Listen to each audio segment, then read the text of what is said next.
hyperbole that this is going to be the answer to whatever issues they have in their life, which is not true at all. Some people will listen to what you're saying and think that's unusual, that a man who owns an ibogaine clinic is sceptical about just how successful ibogaine is. Well, we wouldn't be doing it if we didn't believe in it. It's definitely has its benefits. All psychedelics have their benefits, but it's just every person going into it should be well aware of the work that they need to do after, that this is not just a magic bullet where it's a one and done thing. And we just try to be as transparent as possible instead of trying to hop on the gravy train. Some scientists who have studied the drug extensively say it's far too soon to make it legal. You think that the number of deaths from ibogaine could well be larger than the publicly reported figures that we currently have? Absolutely. In an unregulated black market of treatment in clandestine international locations, we know absolutely nothing about whether it's actually safe or not.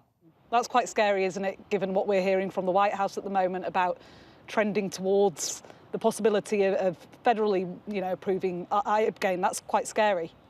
It is quite scary for me and for a lot of people in the scientific community. In some ways, it's actually the opposite of what we saw unfold with the Controlled Substance Act back in the 70s, where they were, similarly not listening to scientists, but they were going the other direction. I'm leaving Mexico with the scientists' warning ringing in my ears. I've seen up close how powerful ibogaine as a drug is, and how intoxicating it is to people who are desperate for something, anything to fix their problems. For some, it heralds remarkable results, but with the lack of any long-term clinical studies into ibogaine, there are serious, outstanding questions about its safety.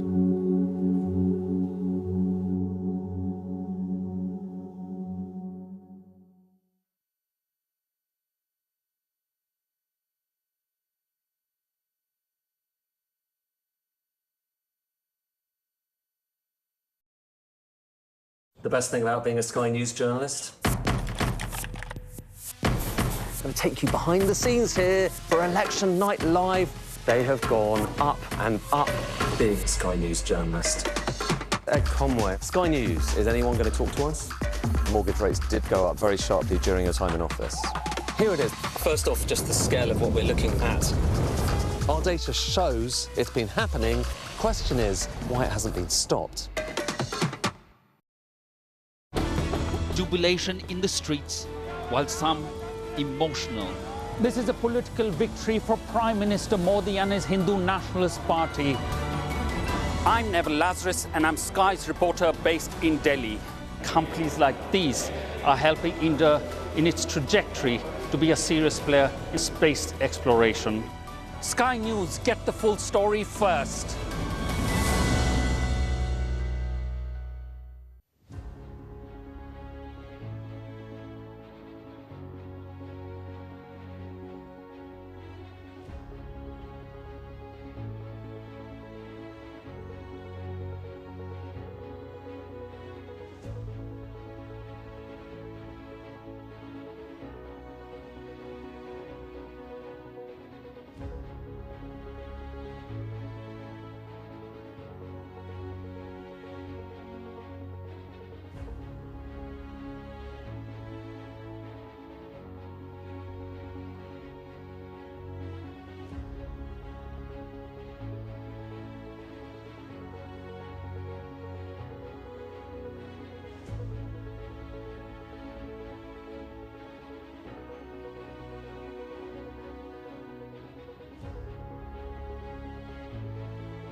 Tonight on The Wrap, fury and devastation as the Southport killer Axel Ruder-Cabana is transferred out of prison. The families of the Southport victims accuse Ruder-Cabana of trying to manipulate the system after he's moved to Broadmoor Psychiatric Hospital. Also tonight, number 10 North open for business. Andy Burnham announces the first step in his mission to move power out of London. Number 10 North is at your service. It's here for you, to empower you.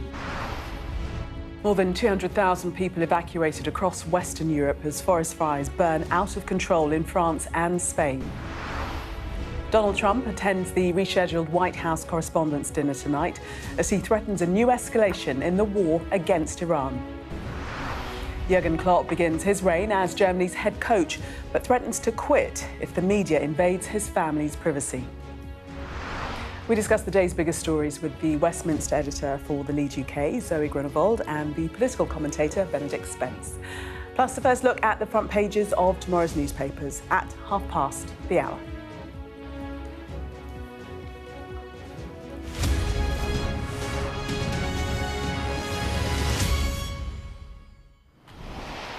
Good evening. Zoe and Benedict, welcome to you both. The Southport killer, Axel Ruder-Cabana, has been accused of trying to manipulate the system after he was transferred from prison to a psychiatric hospital to be treated as a patient. A lawyer representing the bereaved family said that the news was devastating, coming in the run-up to the second anniversary of the Southport attacks. Zoe, your first thoughts when you heard that news? I just think how devastating it must be for the families of the victims to hear this name come up time and time again. Of course, this was an incident that absolutely it was horrific for the nation. But to be the family of those victims and to have to constantly relive that, I think, is very, very difficult. Benedict? I think there's something that was almost slightly inevitable about this move. I mean, given the nature of the crime in question, I think that was always a question posed as to the motive and whether or not this individual was of any vaguely sound mind.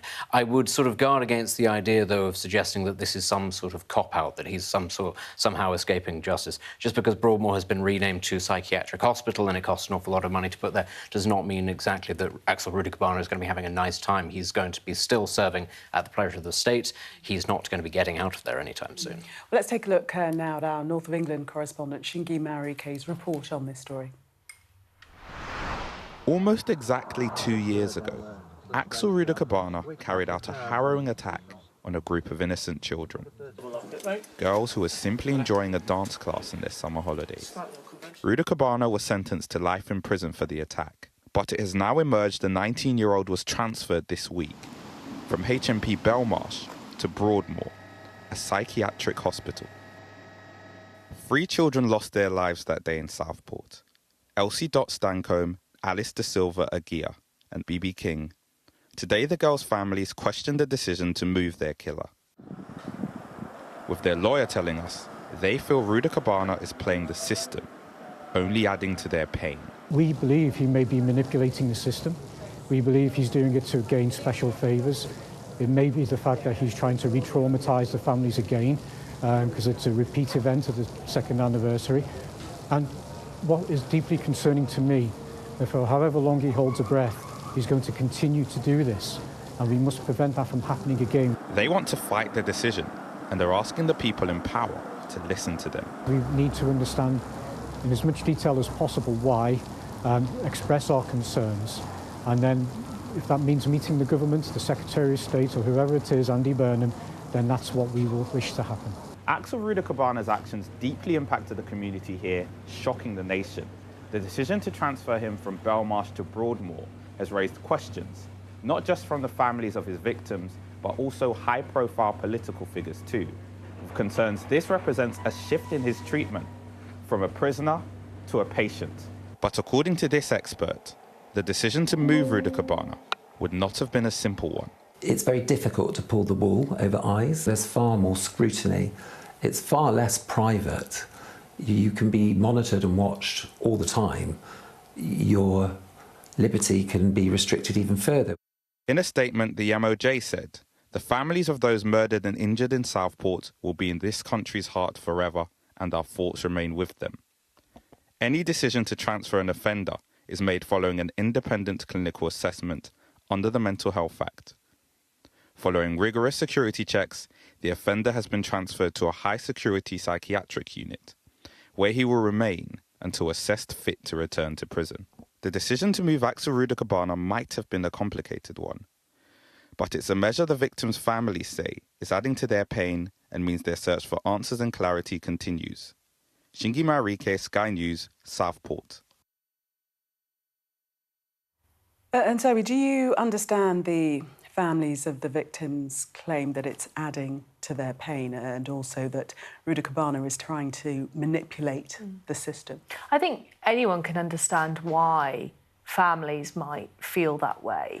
You know, when you've seen the horrific ordeal that he subjects their children to, you would never give this man the benefit of the doubt. You would always think that he has nothing but abhorrent motives. So you can completely understand that. I think what is important here is the fact that any psychiatric evaluation done to ascertain whether or not he should be moved to a mental health facility will be a rigorous assessment. It will be done by skilled clinicians with years of experience.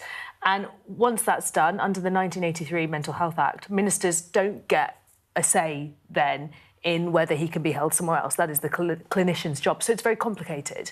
And, you know, all we can do is have faith in the system that this man who has been so high profile, whose, you know, crimes have scarred the nation, will of course be given the most rigorous assessment possible in making this decision. But of course you can understand why the families would feel that way. Hearing his name again and again in the media is going to be incredibly re-traumatising. This is just nobody is going to be happy with the outcome of this decision. But unfortunately, there's very little really that can be done once that decision has been made. But Benedict, lawyers for the families are saying that they do actually want to fight the decision. We've heard actually from in the world of politics, Nigel Farage saying that it should be overturned.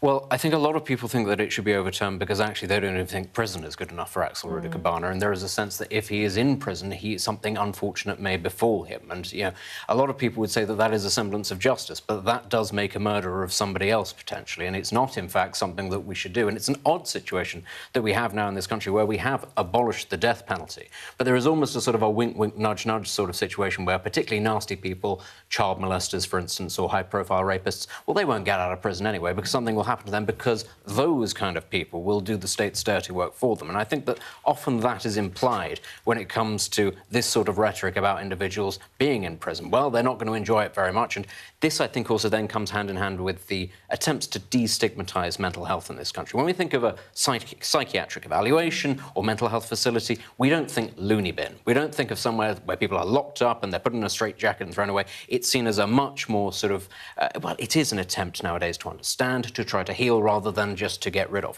But let's be very clear, Broadmoor is not your standard psychiatric institution. It is therefore, for lack of a better expression, the criminally insane, amongst other people. And, you know, as was stated in that report, there is going to be a lot of monitoring.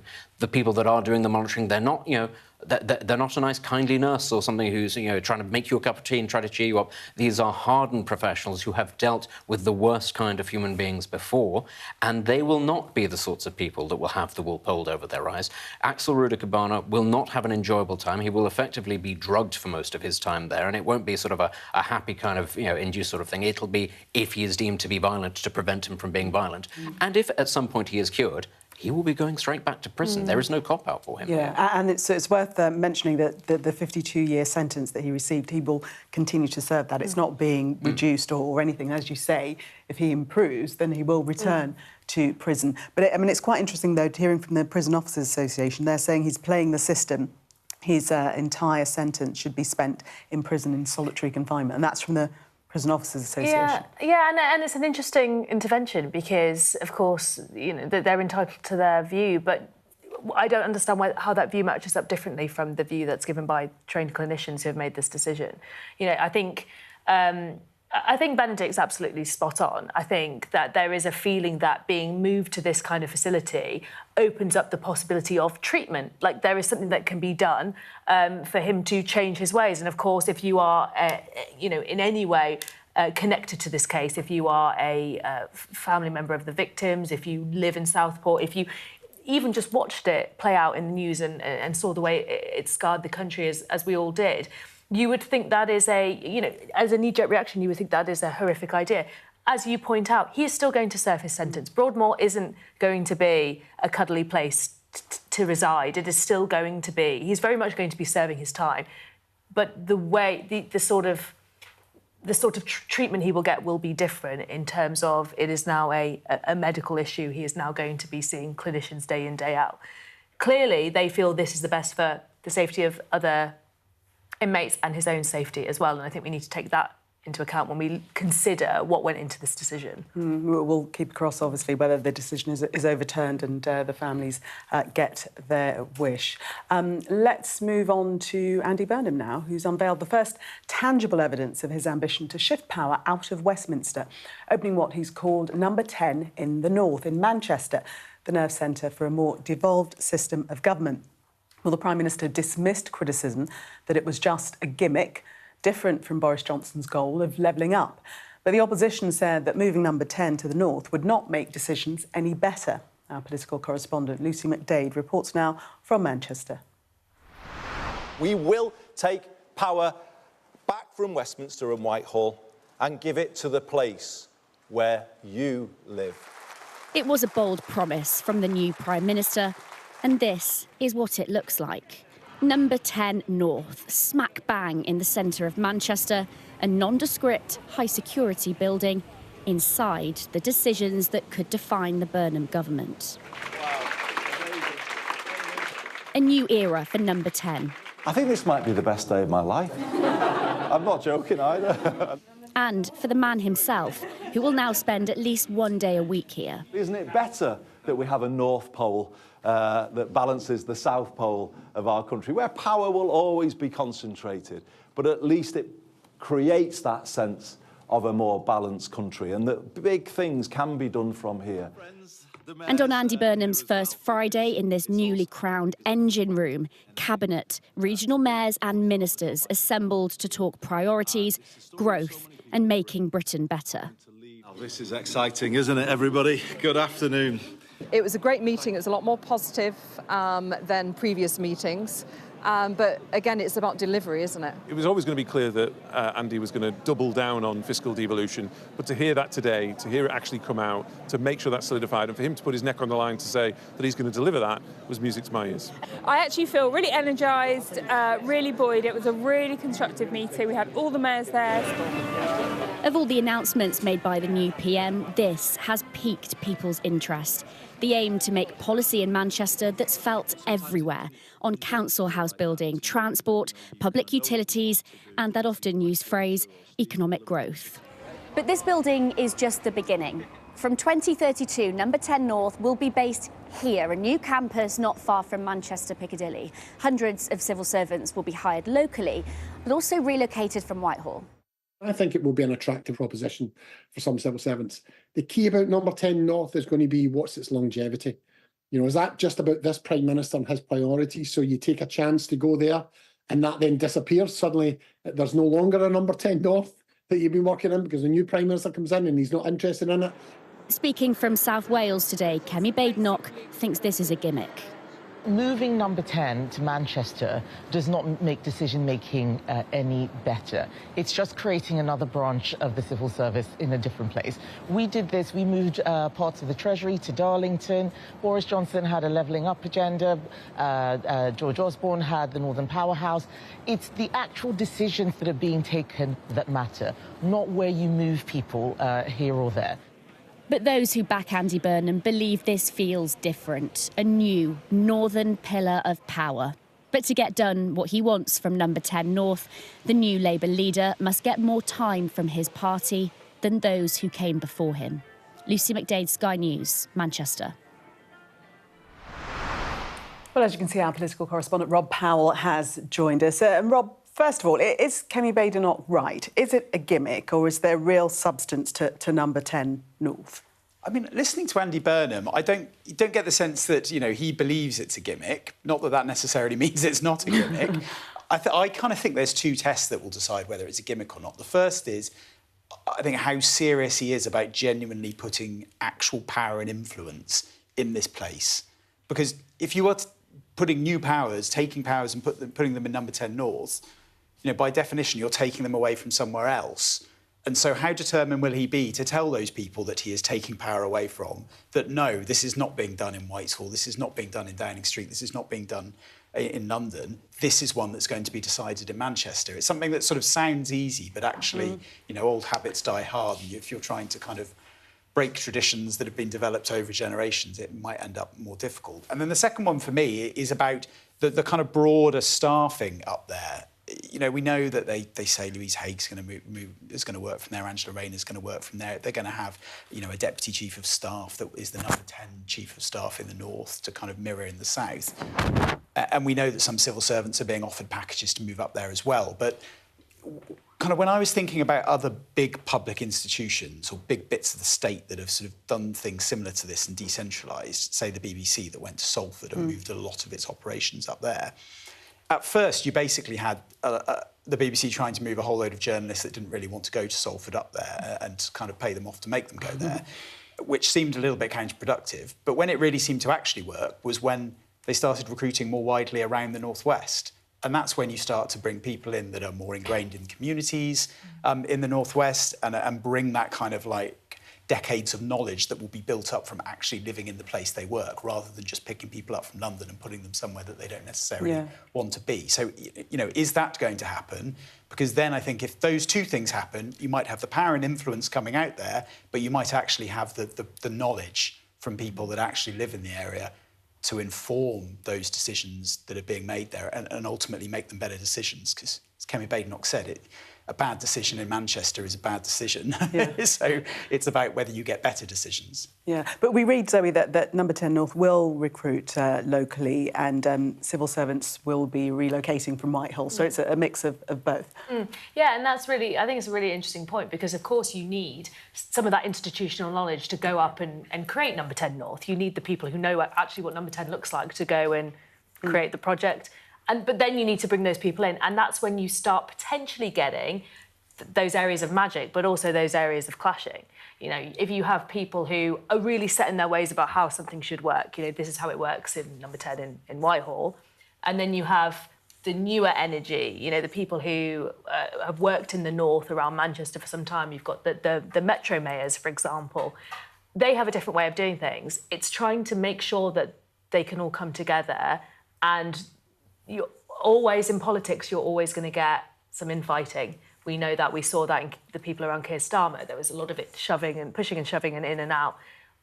That is still going to be a problem up there. So a lot of this is also going to be, I think, as Rob said, where Andy Burnham puts his confidence, where he's willing to say, actually, this is where the decision stands. Actually, I am really, truly devolving this to number 10 North. It isn't a gimmick. They have the final say on this. And that is going to be interesting politically, because it's going to really tell you how serious he is about that, because it's going to be about making some enemies along the way. Yeah, which is something we're told over and over again he doesn't want to do. He likes to keep everybody happy. But, I mean, he's coming out with the sound bites, isn't he? The power in every postcode.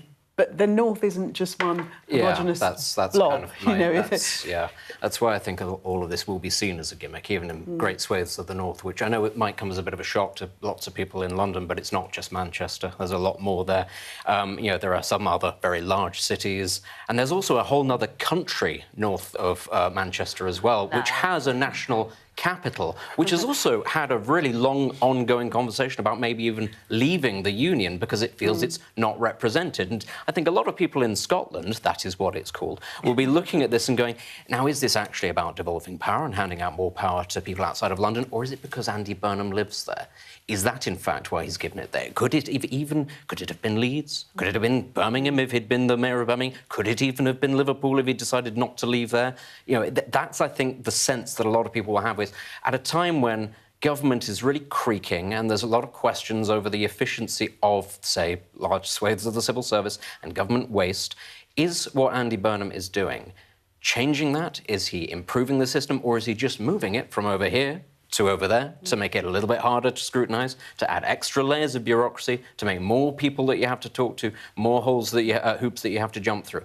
To me, that just seems like it is a gimmick by definition. The proof will be in the pudding. If somehow we get a second industrial revolution from Manchester, fantastic. I'll doff my cap to him.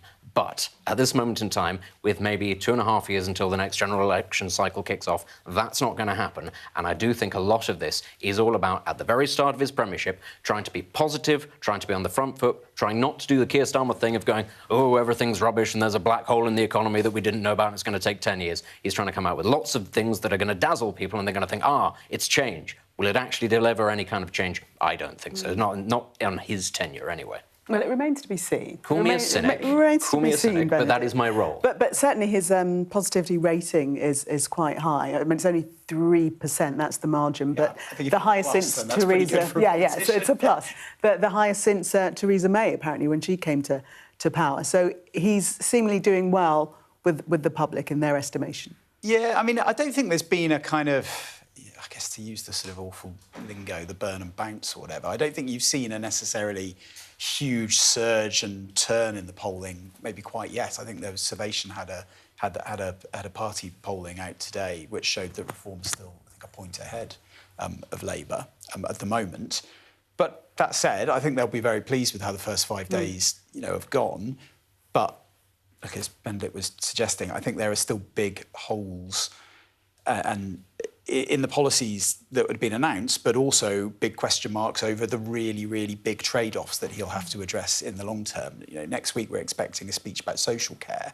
If he genuinely is going to try and create a social care service that operates in the same way as the NHS, you're talking about, I think it's put at like £18 billion that it's going to cost.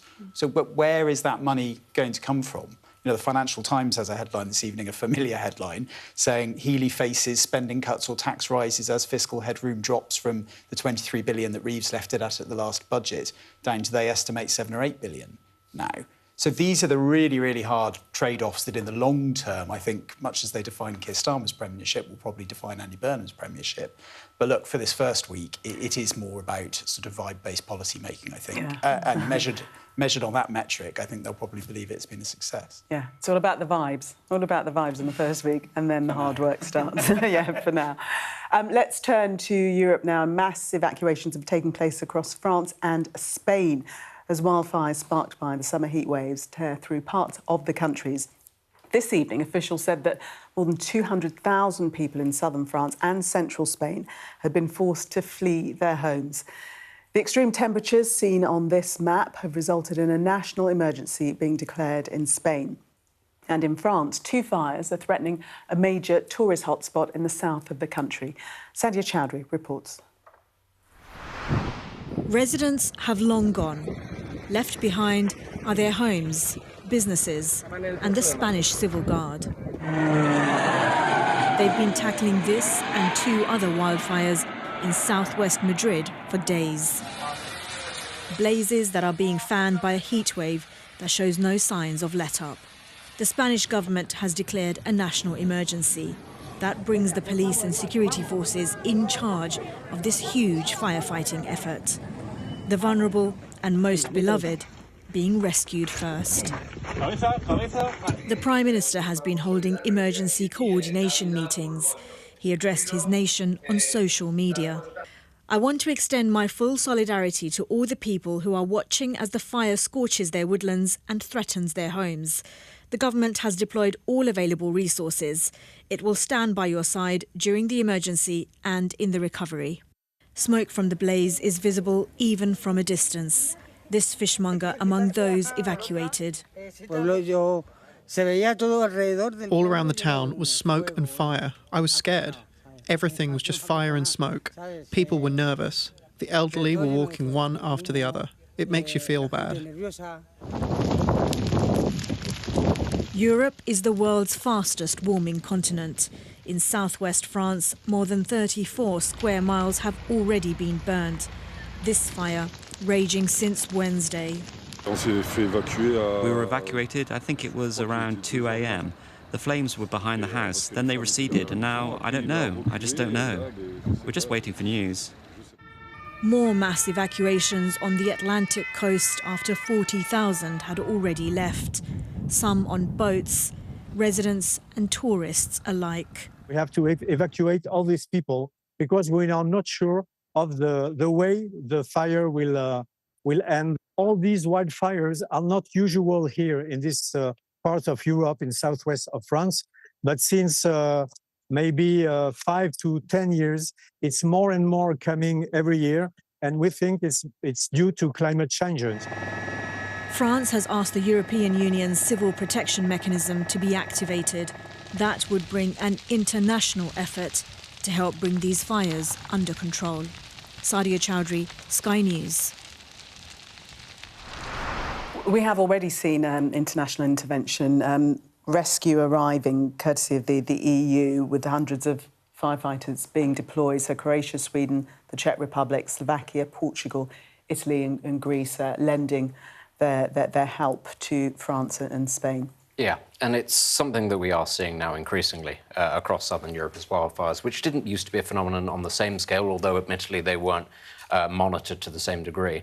But, you know, this is something that has to be borne in mind, not simply actually the rise in temperatures, that's not the only aspect to it. It's the lack of rainfall as well that does play a part in all of this, but also not sufficient forestry management. If you are heading into a situation where you're going to be getting warmer, drier summers that are stretched out even longer, you are going to have to put a lot more money into basic things like people going in and cutting down the trees or preemptively burning away bits of bracken and bush before it gets hot enough for there to be wildfires. This is going to have to become a priority of lots of governments around southern Europe. And this is, I'm afraid, the part of when we talk about climate change that actually doesn't seem to grab the headlines in the same way, because people like to talk about the race to net zero. They like to talk about the big things about, you know, cutting out carbon from the economy, things that aren't actually going to happen. What they don't like to talk about is how you adapt in the short to medium term. And that's, of course, why we've had the big furore over air conditioning in the UK this summer. Everybody suddenly realised, oh, we might need this. And what do you mean the law says it's not easy for people to have it? Well, that's a similar sort of thing as you're having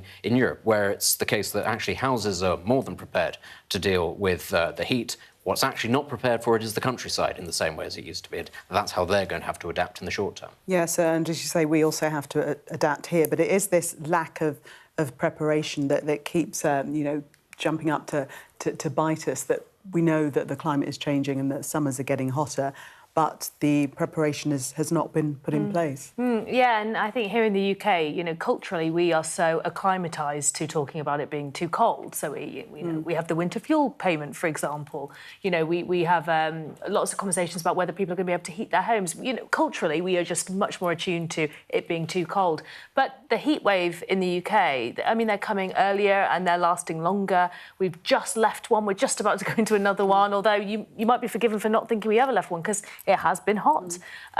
We have to adapt now. And yes, Benedict's absolutely right. The conversations about air conditioning, and people could have told you we needed to have these 5-10 years ago. Now we're talking about schools maybe not getting air conditioning for over a decade. I mean, it really is quite extraordinary how underprepared we are, even though we knew this was coming down the track. And we can see the same sort of thing in Europe. I think what is interesting about the European response, as you pointed out, is that you have all these other countries in Europe coming together to lend assistance, whether that's resources or personnel, firefighters. I think that shows you about how we are actually going to have to tackle the climate crisis going forward. It cannot be something that every country does on its own. Yes, there are individual actions we need to take, but we need to learn from how other countries do it, because we might think in the UK we're cold and we don't have the same sort of weather patterns as Italy or Spain, but clearly we're getting closer and closer to them. Europe is the fastest heating continent. So it's about learning from other countries, but also about leaning on other countries for assistance, which I think, you know, ultimately is something we're going to have to be thinking about in the future as well.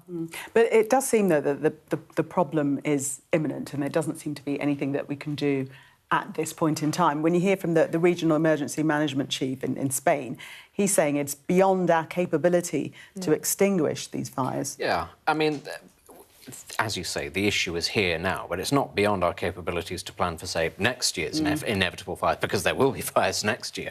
But, you know, you try getting... plan last year. Well, exactly. We've been having these for a couple of years now. There have been wildfires. I remember the ones in Greece and Italy a couple of years ago, and everybody going, good Lord, this has never happened before, and lo and behold, it's here, and it's only July. It's going to keep on going.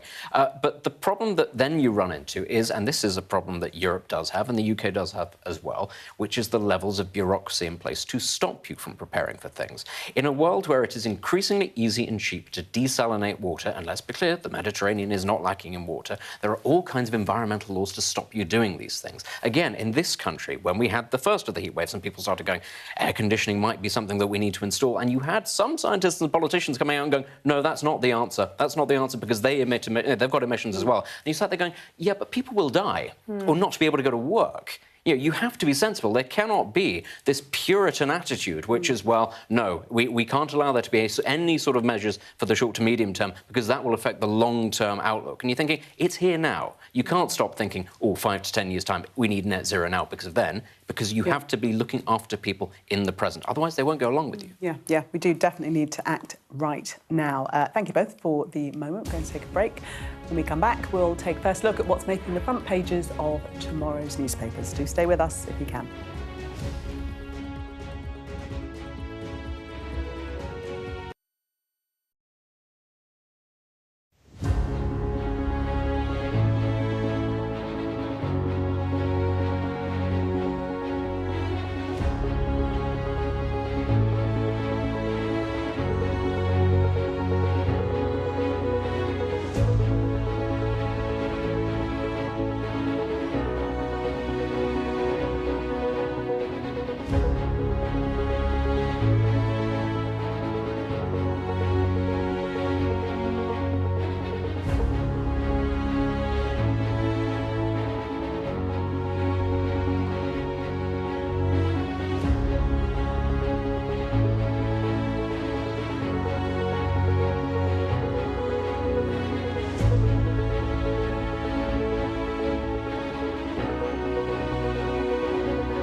What's the best thing about being a Sky News journalist?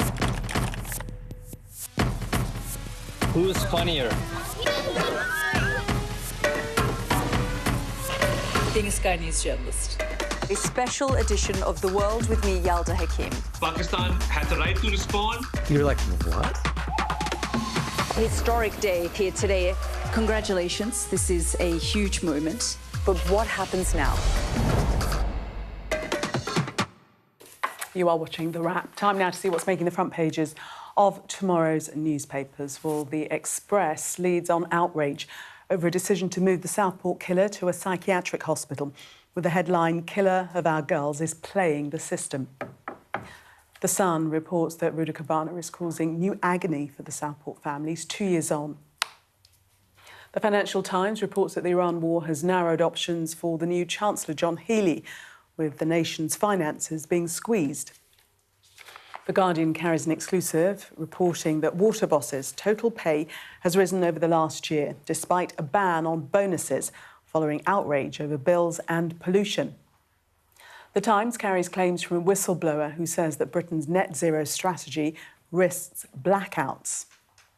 Summer of Chaos is the headline on the Mirror, with the paper reporting that thousands are queuing for European getaways as wildfires ravage the continent. The Mail has an exclusive report on an alleged scandal in the child support system.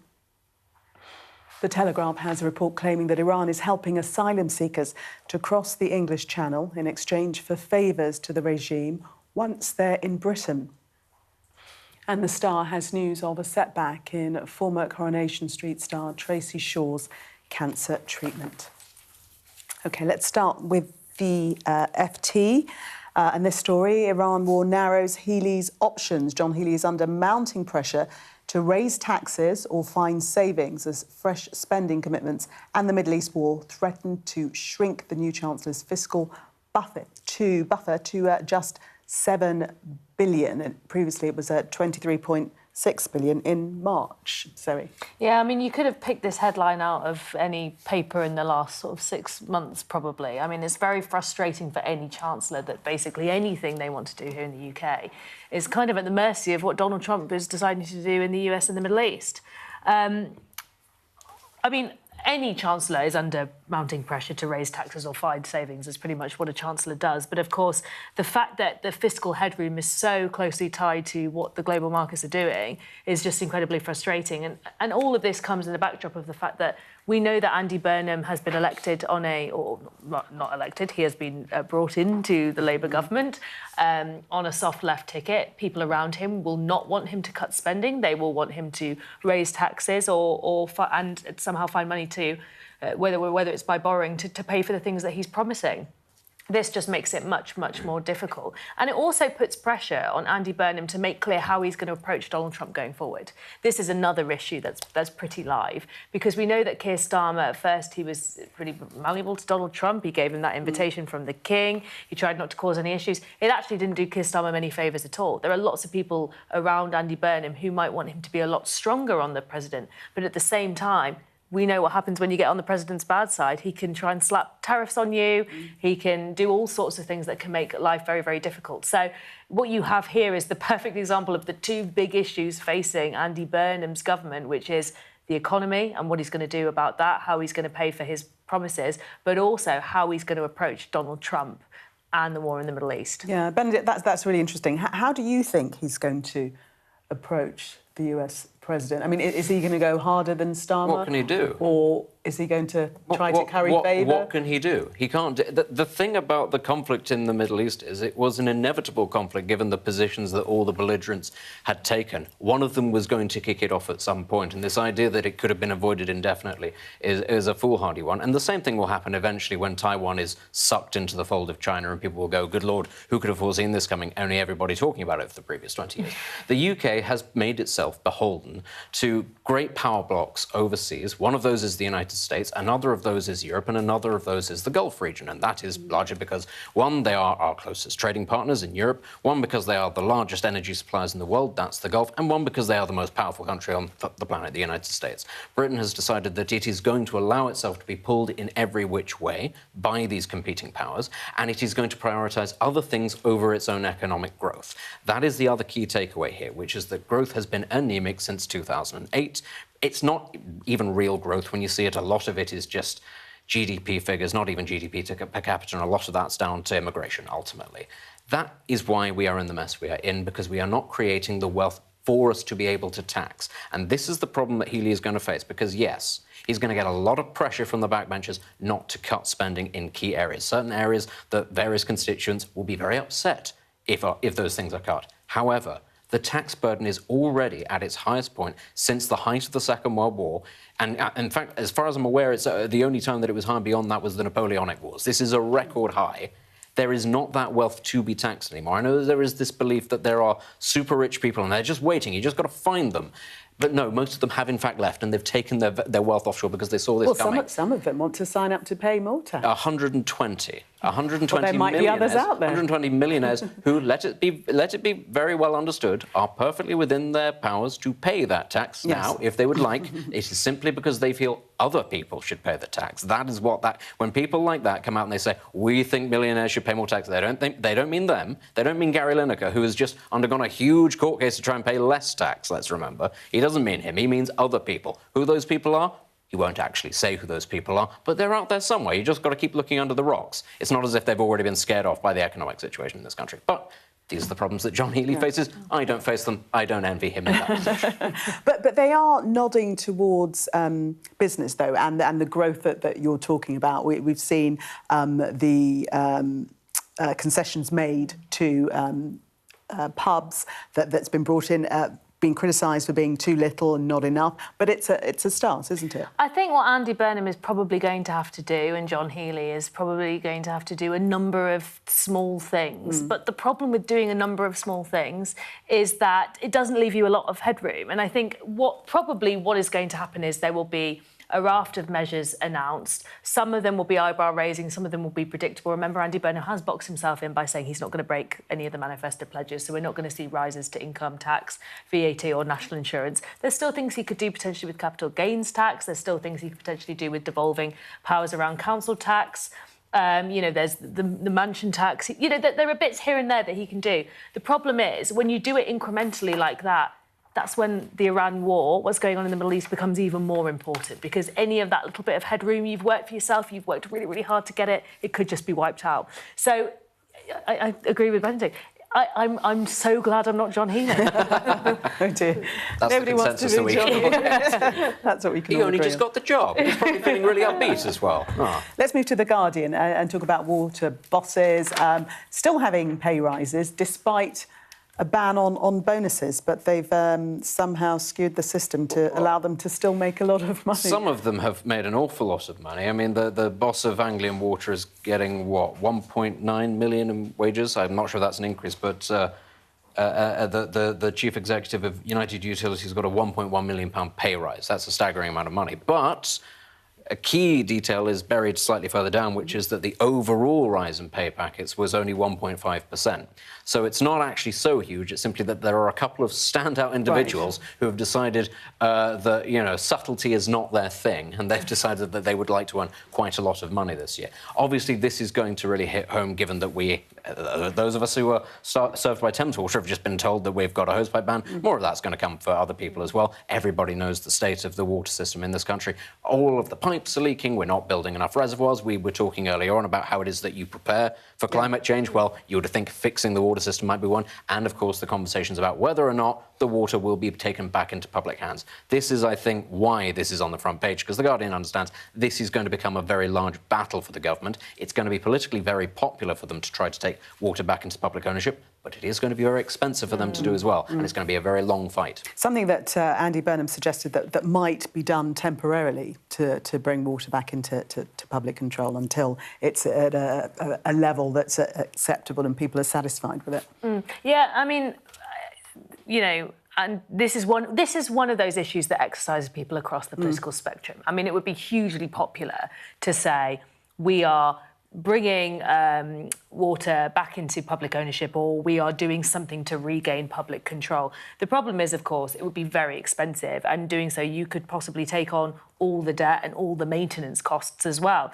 There are potentially some things you could do, potentially insolvency proceedings, that might make it a bit cheaper, but it's very messy, it's very difficult. None of these things have easy answers. And really, you have to ask, what on earth has been happening over the previous decades that meant that our water system have got into such a state of disrepair? Meanwhile, there has been so much profiteering at the top. I mean, these figures are extraordinary, when most people would say they are gobsmacked at the cost of their water bill, and the fact that people are taking, £1 million pay rises when clearly the system isn't working as effective. But, there is no easy answer for government as well. It'd be hugely popular to act on this, but it's not an easy one. No, but bringing back into public control might be the route that the Prime Minister will pursue. Let's have a look at the Times and a report claiming that net zero efforts risk blackouts. Britain's race to net zero will leave the country at greater risk of blackouts and higher electricity bills. This is a confidential report commissioned by the National Grid operator. Yeah, this isn't actually the first time that this has happened. We're becoming worryingly close to blackouts in this country for a couple of years now. And a large part of this, well, actually, there are several reasons why this is. One is massively increased demand. We're not creating enough energy to meet those demands at the same time. Infrastructure within the grid itself is very expensive to upkeep, and especially when you have massive changes in weather, say heat waves, that these things were not built for, that has an impact. But there is also the fact that we can't accurately predict how much energy is going to be created by certain renewables, solar and wind being the key ones, and also the fact that there are so many different sources for renewables, whereas once upon a time, if you were just dealing with coal-powered stations or gas-powered stations, they were pretty easy to monitor, and the flow of fuel into these things was pretty straightforward. We don't currently have that. And on top of that, we don't know what the weather is going to do, so you can't tell whether or not a wind farm is going to be able to generate any electricity. If it gets too hot, a solar farm also can't generate very much electricity. So whilst renewables have been sort of pushed as the answer to all of Britain's sort of fossil fuel problems, as opposed to nuclear, which is a constant supply of electricity, therein lies the problem, which is that people may say that these things are cleaner and that they come on air quicker, but you get the shortfall and you don't know when the shortfall is going to come. Whereas if we'd gone with nuclear 10 years ago, well, we'd have it now, wouldn't we? And Nick Clegg said, well, there's no point in waiting 10 years for nuclear power because it takes forever to come online. But then we wouldn't be facing blackouts. So thanks, Nick. But Zoe, we have the headline, attacking net zero, and underneath that is the photograph of the result of the wildfires and 110,000 people evacuated. Yes, this seems to be the cognitive dissonance that we're living through. I mean, absolutely, I think there are so many criticisms you can make at current and previous administrations, not preparing enough, not getting us to the point we should have done, not fixing the roof while the sun was shining. Absolutely, we should have gone so much faster and quicker with not only renewables, but nuclear as well. And now we are in the position we're in, where we are really struggling. We're very dependent on the oil and gas markets. That has been not only a risk to our net zero targets, but also, of course, to our national security. The race is on now, and it is precarious. There is still a lot of public support for net zero. The problem is when you drill down to, OK, how are we paying for it? How quickly are we getting there? Are we protecting the right jobs? All of those questions are very, very valid questions to have. Again, not easy. They don't have easy answers. If you want to play the blame game, you have to point to the lack of preparedness from previous administrations. And I think really when it comes to our energy supply and our energy security, there are a lot of questions to answer. Previous administrations, not just the Conservatives, even before that. Why did we just sit on our hands at a time when we knew this was coming down the track? We knew we had targets we had to meet. We knew we were reliant on international markets and global powers, and yet we just figured that would be fine. And now we're in the position we're in. We're going through heat waves that are longer and they're coming earlier in the year. And we're really, really feeling the overwhelming need to push on this. But, we can't. But what are the bets on that we'll be discussing this very same story next summer, and we'll be in exactly the same position. We shall see. I won't be a doom-mongerer. Let's take a break. When we come back, Scotland and England win their first gold medals at the Glasgow Commonwealth Games.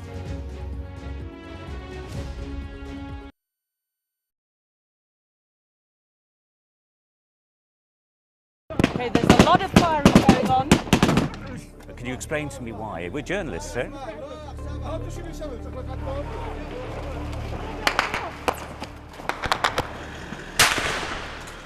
Let's go. Watch, wait, right, we're going to get in. Right, get in. We just want to ask you a few questions about your involvement with ISIS. Next step for them quite often is getting on a boat and sailing illegally over into Europe. Es un solo procesamiento, una sola sacada. Whoa. Oh my goodness. Whoa. Oh my goodness. If you weren't affected, you'd be a bit of a strange person. Turn off the camera. Turn around and go away. Okay, bye. Listen, I told you 3 times. They saw 2 guys, 2 bad people. There's an absolutely packed dinghy. But that is what it's like. Sometimes you have to put in an awful lot of hard work. It's worth doing. I suppose it is what we do. What's the best thing about being a Sky News journalist? Who's funnier? Being a Sky News journalist. A special edition of The World with me, Yalda Hakim. Pakistan had the right to respond. You're like, what? A historic day here today. Congratulations, this is a huge moment. But what happens now? I bet right now you often find yourself asking why. Why was a certain decision taken? Why did something happen? Why did they say or do that? I'm Neil Patterson, and it's my job as a journalist to find out why. Just explain why. It's a difficult one. Well, I mean, it's massive. It's a very, very severe situation. So if you want to make sense of this complicated world, Sky News' new podcast, This Is Why, is your daily fix. One story every day, and we can find out why together. Listen and follow wherever you get your podcasts. I'm Adam Parsons, Sky's Middle East correspondent.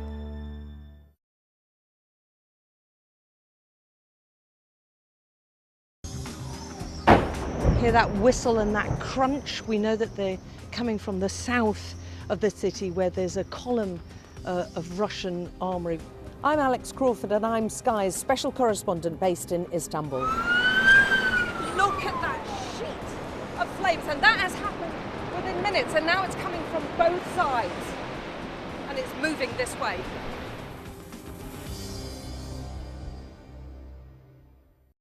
The best thing about being a Sky News journalist? I'm going to take you behind the scenes here for Election Night Live. They have gone up and up. Being a Sky News journalist. Ed Conway, Sky News, is anyone going to talk to us? Mortgage rates did go up very sharply during your time in office. Here it is. First off, just the scale of what we're looking at. Our data shows it's been happening. Question is why it hasn't been stopped. Time now to catch up with all the very latest sports news and Harriet.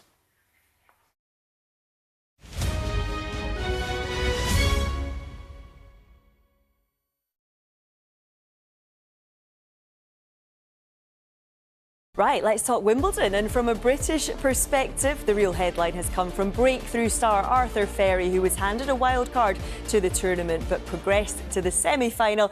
As you can see, very pleased to say that Arthur joins me now. Arthur, really good to see you. Huge congratulations. What a journey you've been on the past fortnight. Can you even begin to start to sum it up?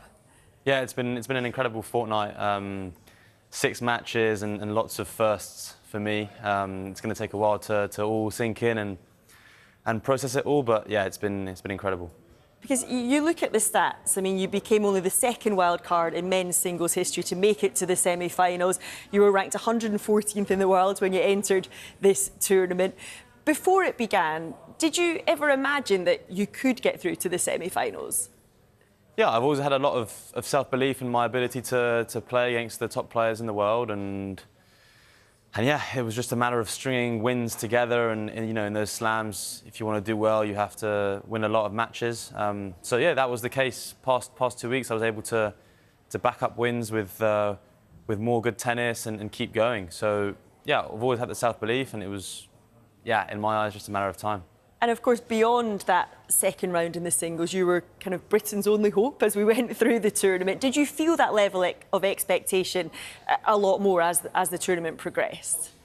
Not so much. I mean, I think there was a lot of attention anyway as a Brit, and yeah, the last Brit definitely contributed to that as well. But no, I was just trying to focus on myself and yeah, play for myself and just focus on one match at a time.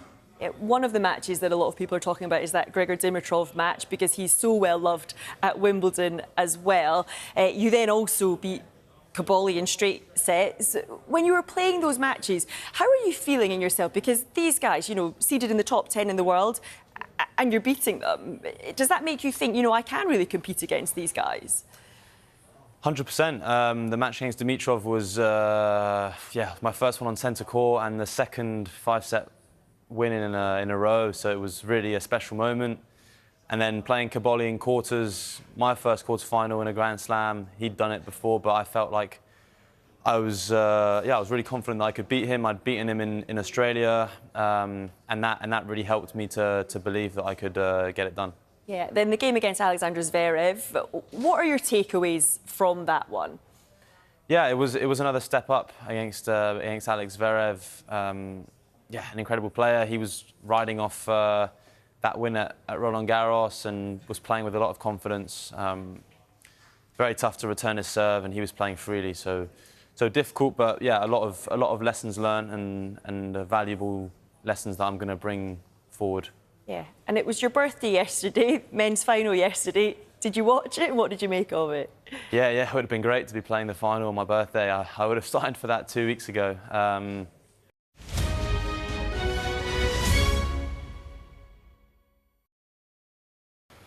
Let's take a look at the weather for you now. You're looking happy. Well, the forecast looks good. So you've sorted the travel insurance then? All Clear Travel Insurance sponsors Sky News Weather. Well, the weather turns cooler and more unsettled this weekend, but there won't be much rain for those who really need it. Apart from a few fog patches, much of England and Wales will have a fine and mild start to Saturday. But further north and west, it will be cloudier, windier and wetter, with a risk of gales in northern Scotland.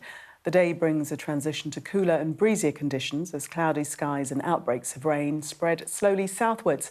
Southern parts should stay mainly dry, sunny and very warm, with temperatures close to 30 degrees. All Clear Travel Insurance proudly sponsors Sky News Weather.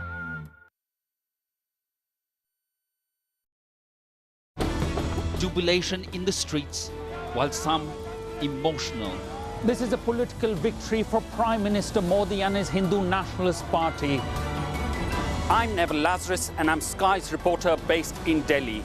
Companies like these are helping India in its trajectory to be a serious player in space exploration. Sky News, get the full story first. What's the best thing about being a Sky News journalist? Who's funnier? Being a Sky News journalist. A special edition of The World with me, Yalda Hakim. Pakistan had the right to respond. You're like, what? Historic day here today. Congratulations, this is a huge moment. But what happens now?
Tonight on The Wrap, fury and devastation as the Southport killer Axel Ruda-Cabana is transferred out of prison.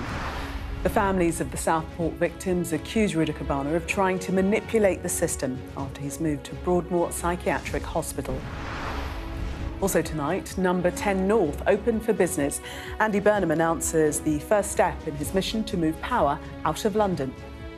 Number 10 North is at your service. It's here for you, to empower you. More than 200,000 people evacuated across Western Europe as forest fires burn out of control in France and Spain. Jurgen Klopp begins his reign as Germany's head coach, but threatens to quit if the media invades his family's privacy. We discuss the day's biggest stories with the Westminster editor for the Lead UK, Zoe Grunewald, and the political commentator, Benedict Spence. Plus, a first look at the front pages of tomorrow's newspapers at 1:30 p.m.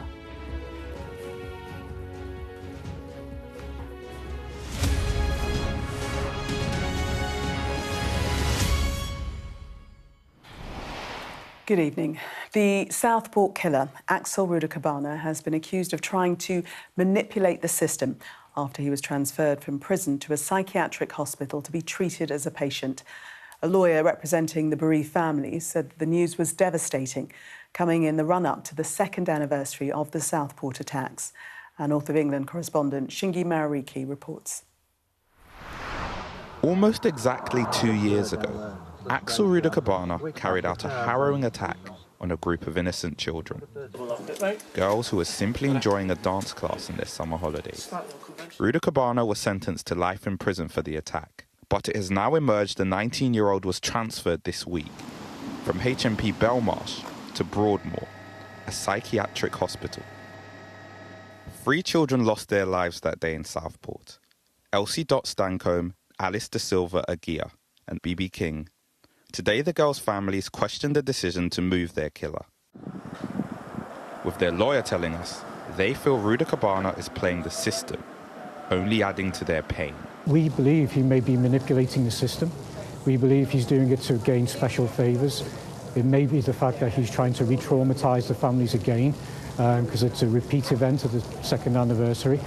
And what is deeply concerning to me, that for however long he holds a breath, he's going to continue to do this, and we must prevent that from happening again. They want to fight the decision, and they're asking the people in power to listen to them. We need to understand in as much detail as possible why, express our concerns, and then if that means meeting the government, the Secretary of State, or whoever it is, Andy Burnham, then that's what we will wish to happen. Axel Ruda-Cabana's actions deeply impacted the community here, shocking the nation. The decision to transfer him from Belmarsh to Broadmoor has raised questions, not just from the families of his victims, but also high-profile political figures too, with concerns this represents a shift in his treatment from a prisoner to a patient. But according to this expert, the decision to move Ruda-Cabana would not have been a simple one. It's very difficult to pull the wool over eyes. There's far more scrutiny. It's far less private. You can be monitored and watched all the time. Your liberty can be restricted even further. In a statement, the MOJ said, the families of those murdered and injured in Southport will be in this country's heart forever, and our thoughts remain with them. Any decision to transfer an offender is made following an independent clinical assessment under the Mental Health Act. Following rigorous security checks, the offender has been transferred to a high-security psychiatric unit, where he will remain until assessed fit to return to prison. The decision to move Axel Ruda-Cabana might have been a complicated one, but it's a measure the victims' families say is adding to their pain and means their search for answers and clarity continues. Shingi Marariki, Sky News, Southport. Benedict, can you see how it's being really reported as a soft option, that he's being moved from prison to a psychiatric hospital? I mean, we've got, you know, headlines with the Sun, killer cons his way to cushy life. I think a lot of that is because there is a perception that Axel Ruda-Cabana has somehow got off lightly with his sentence. And that, you know, we hear this quite a lot, actually, how, you know, nowadays life inside prison isn't what it used to be, that, you know, people have access to, I don't know, things like running water and that sort of thing, that a lot of people are not particularly happy about this. And that somehow, actually, what happens to people when bad things happen to them in prison is somehow justified, because even though it's not part of the system, it's what should be part of the system. And if somebody is at the mercy of other prisoners to be beaten up or worse, that's somehow justice, and it should be there. Taking somebody out of that scenario, therefore, can be sort of spun as being, not perhaps a reward, but a good option. I just think also the fact that we have re-evaluated our approach to mental ill health in this country, which is to try to destigmatise it where possible and try to reappraise how it is we deal with it and try to treat people rather than just institutionalise and leave people. I think that that also plays a part in the perception that this is somehow an easier option. But I don't see how it is an easier option. Listen, if Axel Rudikabana is criminally insane, to the point that psychiatrists are saying, yes, he should be taken out of the general prison population and put into a secure unit, he's probably a threat to himself, a threat to other inmates, or a threat to people working in the prison. That doesn't sound like a great option. And if he is that dangerous and that mentally disturbed, it doesn't sound like actually what they're going to be doing is, you know, letting him run around in the gardens at Broadmoor or anything like that. He will be kept under constant monitoring. He will probably be sedated, and he's not going to just be able to sort of waltz his way into a comfier life, because by definition, he will have possibly even less freedom in a secure unit than he does in a prison. And the second that he is determined to not be mentally ill, he will be taken straight back to prison. So whilst I understand that there's upset that he is back in the news, I understand that the families and many other people feel that he has not suffered enough and that somehow he won't suffer enough as a result of this. I'm struggling to see where exactly the easy life that he's going to be getting comes from. I would not want to go to Broadmoor under any circumstances. I just can't imagine that his life is going to get any easier. Yeah, and so we heard from the clinical psychiatrist in that piece saying that, you know, his freedoms will be even further curtailed, and as you suggest, possibly heavily medicated. But we have heard from the Prison Officers Association saying that he is playing the system and that he should be in prison in solitary confinement. And they are the people who, let's face it, are in the know, who deal with people like Axel Rudikabana on a daily basis. Well, they're in the know on some things, and of course they're entitled to their view, but I don't believe that they would have seen the clinicians' confidential report on Axel Rudikabana's mental state.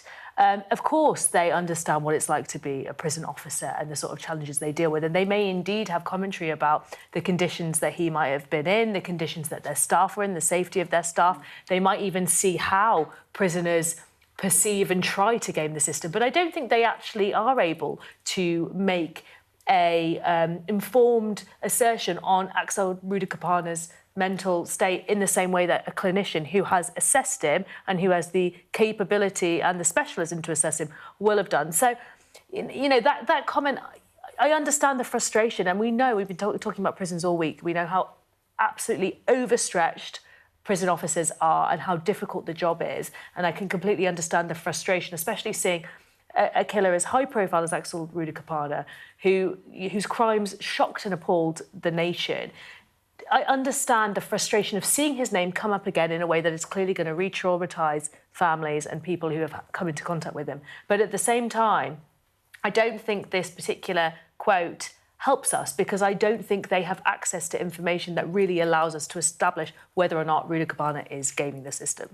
And just finally, Bennett, do you think it's a mistake for the bereaved families to try to get this decision overturned? We heard from the lawyer representing them saying that they are going to fight it. I understand that they are still grieving and that this is never going to be a wound that's fully healed, and that actually there is no amount of justice that can ever be served for them, because they will never get their children back. So I can understand the frustration and the need to try to do something. Is it a waste of time? If it brings them some sort of catharsis, that for them it wouldn't be a waste of time. For everybody else it might be. But, you know, you're never going to be able to convince grieving parents to let that sort of thing go. Their children were taken away from them, and you simply cannot blame them for wanting to try to do something to alleviate that suffering. That's what I think this is.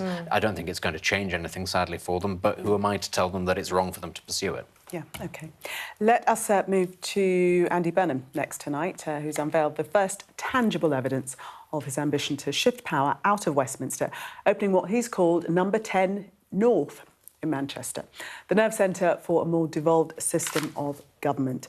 Well, the Prime Minister dismissed criticism that it was just a gimmick, different from Boris Johnson's goal of levelling up. But the opposition said that moving Number 10 to the north would not make decisions any better. Our political correspondent Lucy McDade reports now from Manchester. We will take power back from Westminster and Whitehall and give it to the place where you live. It was a bold promise from the new Prime Minister, and this is what it looks like. Number 10 North, smack bang in the centre of Manchester, a nondescript, high-security building inside the decisions that could define the Burnham government. A new era for Number 10. I think this might be the best day of my life. I'm not joking either. And for the man himself, who will now spend at least one day a week here. Isn't it better that we have a North Pole that balances the South Pole of our country, where power will always be concentrated, but at least it creates that sense of a more balanced country and that big things can be done from here.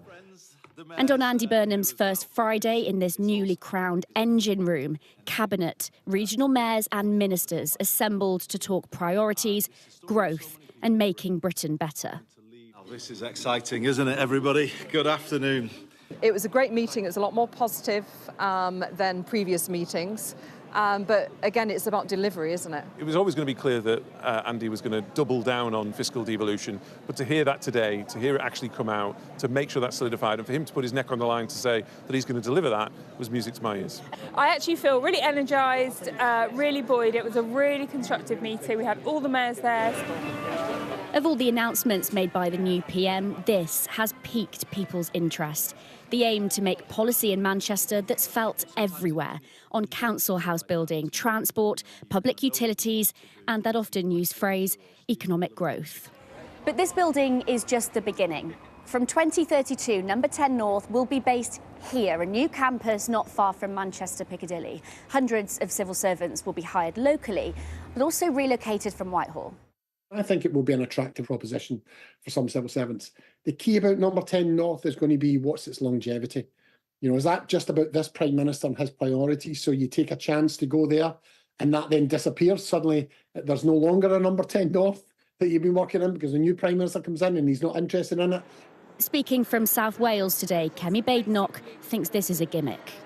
Moving Number 10 to Manchester does not make decision-making any better. It's just creating another branch of the civil service in a different place. We did this, we moved parts of the Treasury to Darlington. Boris Johnson had a levelling up agenda. George Osborne had the Northern Powerhouse. It's the actual decisions that are being taken that matter, not where you move people here or there. But those who back Andy Burnham believe this feels different, a new northern pillar of power. But to get done what he wants from Number 10 North, the new Labour leader must get more time from his party than those who came before him. Lucy McDade, Sky News, Manchester. So what I want to know is he still King of the North, or has he relinquished that title? I thought it was King in the North. I thought it was King of the North. If it's the Game of Thrones reference, it's King in the North. It's not King of the North. No. No. Any comments on that? Any advance? I mean, he's Prime Minister now. Yes, so, yes, that's what I was getting at. He's relinquished that title. Either way, his life's going to end. I say his life. His role is going to end in failure because in Game of Thrones, everybody dies and all the prime ministers get defenestrated. That's the way it ends, right? I mean, is he over as King of the North? I mean, let's see. Obviously, he's got a couple of years to try and do better than Keir Starmer. I have to say, it does feel a little bit gimmicky. As much as anything else, I'm not quite sure why they called it Number 10 North. Did this building not have its own name? I mean, it would have been a bit like calling the Scottish Parliament Westminster, Edinburgh. I think it feels a bit Disneyland Paris to me. It feels like they've taken something and put it elsewhere and saying, well, let's see if we can do something with this. That's why I think it does feel a bit gimmicky. It's not its own thing. Disneyland Paris. Good one, very good one. But, I mean, Kemi Badenoch, obviously, she would say that, though, wouldn't she, that it is a gimmick. But is there real substance? He's talking about devolving power, you know, having power in every postcode, not just in in central London. I think there are some interesting things here. You know, I can understand why it feels gimmicky, and I think we have to remember we're in the first week and the flesh on the bones is quite minimal. The thing I would say about Andy Burnham is he was a successful mayor of Greater Manchester, and the thing about the metro mayors and the mayors more broadly is that they work pretty well together. Actually, you tend to get a fair degree of consensus, and we saw that with them coming up to sort of see the opening. You know, there was quite a lot of... You can see they get on quite well together, and Andy Burnham has been quite good at establishing those relationships compared to Keir Starmer, who worked pretty siloed, ruled quite top-down, and that just didn't go down very well. So I think if you're trying to think about what Andy Burnham specifically can bring to this, I think that is where you're going to see him shine. What I would say is there are already logistical challenges here that actually tell you quite a bit about why there is a need to create a number 10 North in the first place, which is the fact that just trying to get to the number 10 North launch today, of course, many politicians were hampered by the trains not working properly. I hear Sadiq Khan turned up late because he struggled to get up to Manchester. We can laugh, but we know that is a real problem here. And you talk about Angela Rayner, Lou Hague, potentially working from number 10 North. Well, they're still going to have to get to Parliament from time to time. Yeah. And if every time they're trying to get from Manchester to London, they're facing delays, it's going to make the whole thing feel a little bit farcical. And this is the problem. We have so much investment in London. We're struggling with our creaking infrastructure, our trains, all of these things. It's great to see some political attention being put on them, but these are huge structural problems that actually make joining up London and Manchester and the world beyond Manchester, which does exist as well, quite difficult. Will this move to Manchester, will that give the Prime Minister the impetus to change the infrastructure, to make sure that it's up to scratch? I think, though, I think we're all aware of the infrastructure not working in other parts of the country. As much as anything else, all the political parties have their party conferences in Manchester every other year. Sometimes they have them in Liverpool in the Labour Party as well. The trains aren't great getting between London and Liverpool either. So it's not as if this was completely unknown. And they also go back to their constituencies every weekend or so. So, you know, this idea that what is needed is to take all of these people to Manchester so they can see the devastation and go, oh, good Lord, we must do something. That's, not a great example, because as northern cities go, Manchester's doing all right. Yeah. And B, it's not as if this stuff was unknown to them before. The powers were always in Westminster to fix the structural issues that affect other parts of the country. The will has not been there to do that. And I don't actually think taking them from London to perhaps the second city in the country and going, will this change your mind about, I don't know, Bradford or Halifax or anywhere else like that? Probably not. I don't see how that's going to change very much. But it's also about distributing the opportunities, because we read that as well as civil servants from Whitehall relocating to Manchester, they'll also recruit locally as well. Yes, and obviously that's a good thing. And we do need to diversify the sort of people who are coming into government and working in government. And, of course, at the minute, it's very focused around Whitehall, and you get people who can move there, afford to live in London. We need to make it much broader, of course.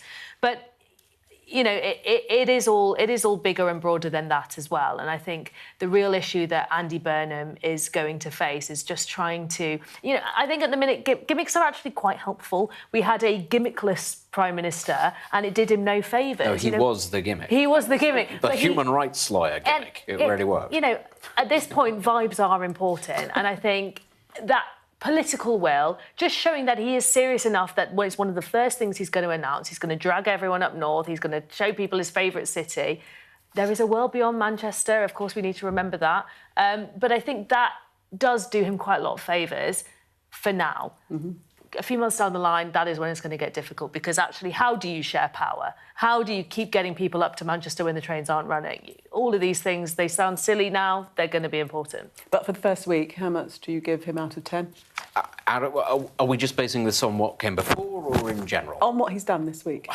What is the number? I give him a 5. He's not made a complete idiot of himself. That's a really good start. And he's not said, everything's terrible and you need to give me 10 years, otherwise things are going to get worse. That's what Starmer said. And then he went, oh, and by the way, I'm going to release all your favourite criminals because we don't have enough spaces in our prisons. And everybody went, well, this doesn't sound very upbeat, does it? Burnham, at the very least, has gone with something, as Zoe says, that is slightly vibesy, slightly more upbeat. 5 so out I'll give of him 10. that. 5 out of 10, Zoe. I give him 7 out of 10. Oh. 7 out of 10. That's an A-.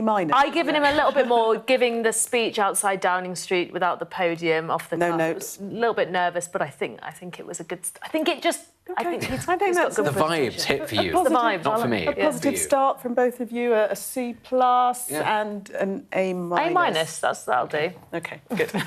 All right, coming You up. get into the University of Manchester on those grades. Let's just put it that way. There you go. Sorry, I think you're doing down Manchester University. I went to Liverpool. All right, let's move on. Coming up, when we come back, more than 200,000 people are evacuated from wildfires in France and Spain. Stay with us for the updates.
Hear that whistle and that crunch? We know that they're coming from the south of the city where there's a column of Russian armoury.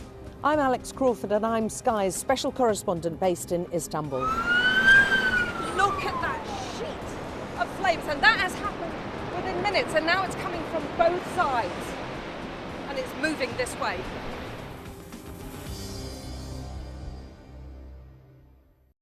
The best thing about being a Sky News journalist? I'm going to take you behind the scenes here for Election Night Live. They have gone up and up. Being a Sky News journalist. Ed Conway, Sky News, is anyone going to talk to us? Mortgage rates did go up very sharply during your time in office. Here it is. First off, just the scale of what we're looking at. Our data shows it's been happening. Question is, why it hasn't been stopped. Jubilation in the streets, while some emotional. This is a political victory for Prime Minister Modi and his Hindu Nationalist Party. I'm Neville Lazarus and I'm Sky's reporter based in Delhi. Companies like these are helping India in its trajectory to be a serious player in space exploration.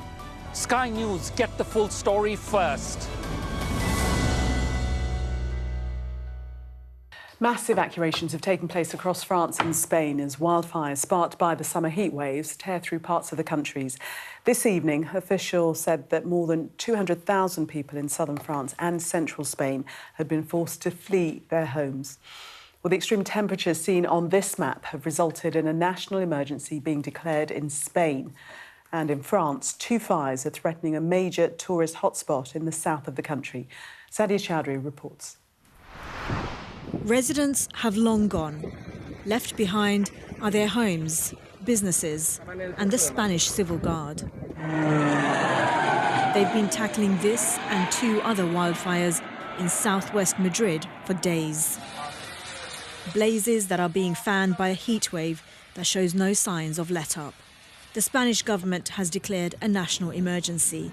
That brings the police and security forces in charge of this huge firefighting effort. The vulnerable and most beloved being rescued first. The Prime Minister has been holding emergency coordination meetings. He addressed his nation on social media. I want to extend my full solidarity to all the people who are watching as the fire scorches their woodlands and threatens their homes. The government has deployed all available resources. It will stand by your side during the emergency and in the recovery. Smoke from the blaze is visible even from a distance. This fishmonger among those evacuated.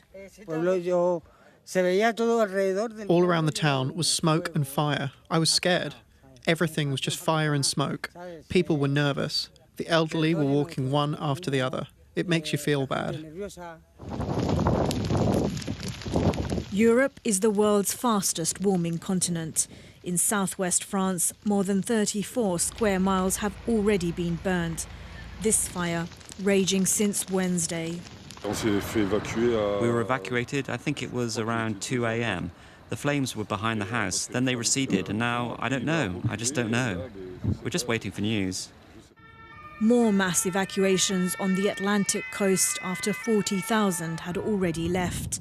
Some on boats, residents and tourists alike. We have to evacuate all these people because we are not sure of the way the fire will end. All these wildfires are not usual here in this part of Europe, in southwest of France. But since maybe 5 to 10 years, it's more and more coming every year. And we think it's due to climate changes. France has asked the European Union's civil protection mechanism to be activated. That would bring an international effort to help bring these fires under control. Sadia Chowdhury, Sky News. Well, that extreme weather on mainland Europe comes as in the UK, July is on track to be the driest in 190 years. Yesterday, parts of Wales were declared as being in drought, with other areas of the UK set to follow. Well, 8 areas of England are also at risk of drought.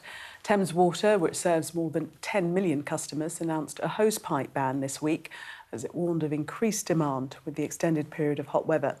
Earlier, we spoke to Paul Tompkins, a dairy farmer and the Deputy President of the National Farmers Union.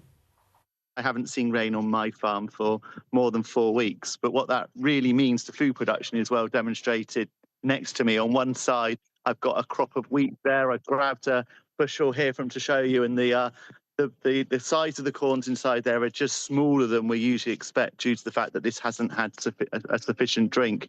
And on the other side, we've got my cows who are currently being fed some food there that I would traditionally reserve until the winter months because the grass growth just isn't sufficient. And this isn't just being felt on my farm here. I'm talking to farms across the country that are feeling the effects of too little rainfall. I was in Wales earlier this week, and when the first thing a Welsh farmer talks to me about is the lack of rainfall, we know we've got a problem. It's actually really very serious. Perhaps you don't think of the implications for farmers at first, but I mean, it's very, very serious for them. It's very damaging for the farming industry in this country, and that's not going to change anytime soon. Of course, you've got to sort of factor that in with soil degradation that's been affecting many parts of the country for a very long time. But, you know, talking about the effects of a changing climate, and climate does always change, but it has certainly exacerbated and sped up in the last couple of years. And I think that that's something that's caught a lot of people off the hoof. You've seen a very sort of gradual change, and in sometimes actually flowing back in the other way over the previous couple of decades, and now just in the last few years it has ratcheted up, and that's caught a lot of people off guard. It is as much about adaptation as it is about prevention. I think it's quite clear if you wanted to prevent any kind of change in the environment, well, it's not going to happen now because we're kind of beyond that stage. And even if Britain reached net zero tomorrow, it would have almost no impact because there are many countries around the world who burn far more in emissions and have absolutely no interest in rolling back. We've seen what the geopolitical impacts are when people try to mess about with oil supply in the Gulf. There is no appetite to get rid of oil and gas anytime soon. So you do need to prepare, you need to adapt. And then you need to look at the fact that, say, we haven't built a reservoir in this country in 34 years. The population has massively grown. Rainfall is still plentiful in the winter months, in the autumn and the spring, but in the summer it's getting less plentiful. And yet somehow we didn't think at any stage might need a little bit more water. That's also goes hand in hand with the the mismanagement of water in terms of pipelines, but also in terms of rivers, whether or not they're dredged properly. All of this has an impact, and we've simply been asleep at the wheel when it comes to water management on an island nation. Let's remember, an island nation that has a lot of rainfall, and that even if it didn't have a lot of rainfall, desalination is a perfectly cheap and viable option, but there are lots of legal loopholes around the environmental impact that desalination has that says that we're not allowed to do it, or at least it costs us an awful lot more than it should do. That's the sort of the slight mania that we have in this country. There are solutions to many of these problems, but you've got a very large sort of swathe of the state turning around and going, yeah, but we're not going to make it easy for you to do those things. And that's not a helpful approach right now. So, what do the adaptations look like that Benedict's referencing? What is it that farmers need to be doing? Others really affected by the conditions. We've heard the last heat wave, hospitals had to close down, some of the machines, MRI scanners weren't working, children were sent home from school because they're too hot, no air conditioning. What are the adaptations that we need to be doing now? Yeah, I think we're going to have a rethink of a lot of different things, because as that piece just touched on, this isn't just about us feeling too warm. This affects our economy, this affects our food supply, this affects our energy. Pretty much everything is touched by these warmer temperatures. So across the board, we're going to have, this is one of the things when we talk about departments being joined up. This is another thing they're going to have to get joined up on, how we're going to deal with extreme heat and the effects of climate change. I think Benedict touched on something really important, which is part of the reason we haven't built anything in this country for so long, whether that be making changes to our national grid, making changes to our energy supply, investing in renewables, reservoirs, is partly because we have this outrageously archaic planning system, which makes it very, very difficult to put any big infrastructure projects forward and build them quickly. We have to do something about that on a government level. When it comes to what we can do, well, we talk about things like aircon. Again, there are regulations in place that stop us from being able to put aircon in some cases. Also, the fact that we don't have the supply chains in place to get aircon. Suddenly everybody wanted an aircon unit about a month ago. Nobody could get one because we're importing them from China. Well, China had already done its load of, its supply of aircons. We just simply couldn't keep up. We weren't prepared. So we're going to have to think about that. There's other stuff as well. Do we think about school term times? Do we think about actually bringing them earlier in the year, for example? Do we think about the way we work? Do we, like they do in Spain or Italy or on the continent, do we think about having a break at the hottest part of the day and working late into the evening? There are things we're going to have to, that we've never really thought about that we are going to have to take seriously now. Part of it is a cultural shift from moving from an island that's always talking about how cold it is to suddenly thinking about what do we do when it gets too hot. Yeah, it's a complete mind change, isn't it? Mindset change. Let us take a break. We're going to see what's coming up in the papers. Let's have a look at the front pages for you first. So the Express leads on outrage over a decision to move the Southport killer to a psychiatric hospital, with the headline, "Killer of Our Girls is Playing the System." The Sun reports that Axel Rudicabana is causing new agony for the Southport families 2 years on. The Financial Times reports that the Iran war has narrowed options for the new Chancellor, John Healey, with the nation's finances being squeezed. The Guardian carries an exclusive reporting that water bosses' total pay has risen over the last year, despite a ban on bonuses following outrage over bills and pollution. The Times carries claims from a whistleblower who says that Britain's net zero strategy risks blackouts. Summer of Chaos is the headline in the Mirror, with the paper reporting that thousands are queuing for European getaways as wildfires ravaged the continent. The Mail has an exclusive report on an alleged scandal in the child support system.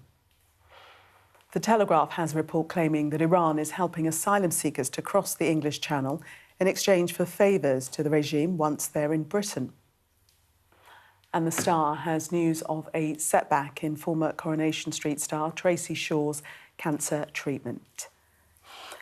Let's start with the Eye, all looking at the new Prime Minister's in tray, and we read that he's urging business to give more jobs to young people. Andy Burnham has urged businesses to do more to get young people into work in return for the government reducing frictions for firms, including cutting business rates. So offering an incentive for employing the young. Is this going to work, Benedict? I mean, it would be very helpful if there were tangible means to allow businesses to employ more young people, but it's quite clear that a number of changes over the last couple of years, including on the watch of the previous Prime Minister, that still seems slightly strange, it's only a couple of days that that's been the case, but changes to, say, employer national insurance rates, changes to minimum wage, and also the fact that young people are having to compete with a great swathe of people coming in from abroad to do those same sorts of jobs. Once upon a time, there were lots of jobs that were open to young people, and they were not the best jobs, and that's sort of the point, that they were the entry-level jobs. You had to start on the ground and work your way up. But now there is a disincentive for young people to pursue those jobs, partly anything else because there are more opportunities increasingly to get money for not working in this country. That's not ubiquitous, but that does exist. But also there are fewer incentives for employers actually to go after those relatively less experienced people for whom they will have to pay a similar amount to somebody that they can get to come in from abroad and do a similar sort of job. So it's a difficult situation for businesses to respond to what the Prime Minister is asking them to do, because there are structural factors here that have dictated why it is that they have decided to go for other sorts of people to employ rather than young people. If you want to change that, I'm afraid you need to row back on those decisions, some of which were taken by, a form of this government, a previous incarnation of this government.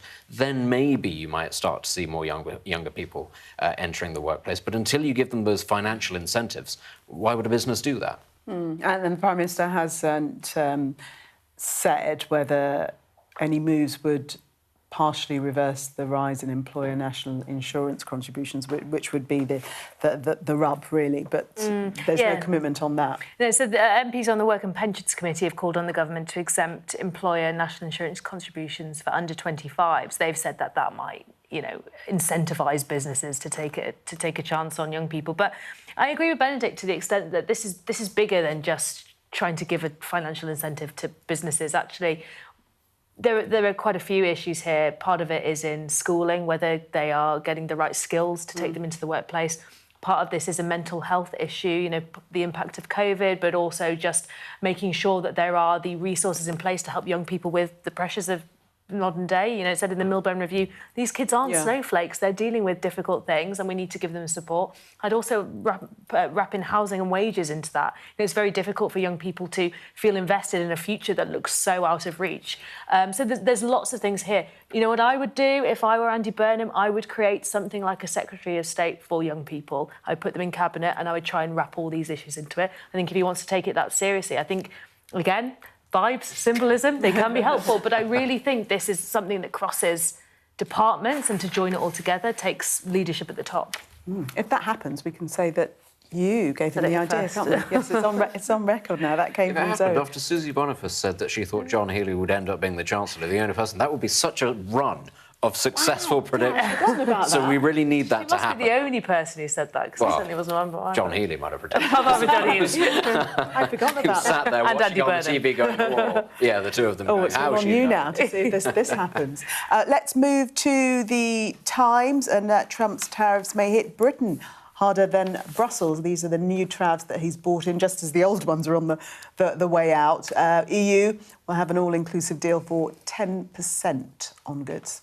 Yeah, more good news. And this is, I said, I did say earlier on in the programme that this is a problem of Britain's own making in many ways, because we have left ourselves beholden to different competing blocs and somehow find ourselves in the middle of all of them without our feet firmly in either camp, but also not really prepared to be more assertive and stand on our own 2 feet.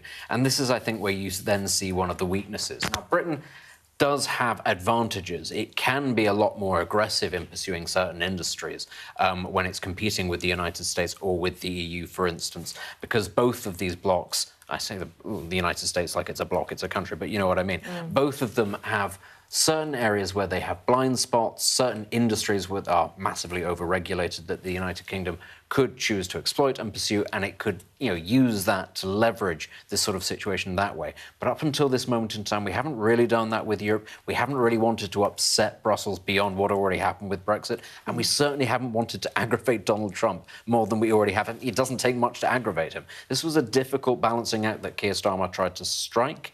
It didn't work, if we're being honest. I'll give him his dues. He did his best, but when it came to the crux of, there's a war in the Middle East, can we use your bases? No.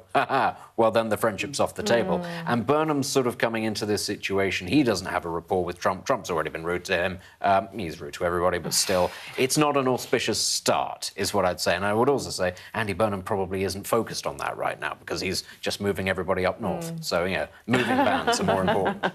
Well, the Times saying that Andy Burnham spoke to President Trump moments after entering number 10 on Monday, and it went well. So it's positive. He didn't call him names? No, he did not. The Vice President didn't tell him he should be grateful for anything? Yes, it's a good start. Yes, the vibes are working thus far. Yeah. Coming up next, we'll have much more from tomorrow's newspapers. Do stay with us.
What's the best thing about being a Sky News journalist? Who's funnier? Being a Sky News journalist. A special edition of The World with me, Yalda Hakim. Pakistan has the right to respond. You're like, what? Historic day here today. Congratulations, this is a huge moment. But what happens now? We're still going through the papers with Zoe and Benedict. We're going to start this section with the back pages of the Times. And this story regarding Jurgen Klopp, who's just been announced as Germany's head coach for football, but he has a condition that he's laid down. What is that, Benedict? That if anybody tries any funny business with his family, door stopping them or anything like that, he's going to quit. So his first act as Germany coach is to announce that he might quit, which is certainly a bold strategy. I think it's probably the behaviour of somebody who understands that the German Football Federation needs him a lot more than he needs them, because German football is not currently having a great time. The German press can be a bit savage towards their football managers, not unlike the British press once upon a time. You know, we share that tendency with our Teutonic cousins, but Jurgen Klopp is a fabulously accomplished manager. He's not like any of his predecessors have been. He's achieved success on a level that is just, you know, you could not ask for a better candidate. I still miss him deeply, and I wish he'd come back. But, you know, that's not going to happen. It's never coming back. It's not happening. But, you know, I think it's strangely refreshing. And, you know, to just hear a manager sort of sit down and go, right, well, the team wasn't very good. I partly blame you because you went after the previous manager. I'm very good at what I do, and I will just leave and go live on the Balearic Islands where I've built a fantastic home. I'll go back to that life if you try any funny business. So, good for him. I do hope it works out for him. I really like Jurgen Klopp, but that would mean Germany does very well, which... you don't want that either. Yeah, little column A, little column B. So. Well, he signed a 4-year contract, but as you say, he's definitely wielding the power, isn't he? I mean, he's calling the shots completely. Yeah, he's putting a boundary in place. I think we could all learn a thing or two from Jurgen Klopp.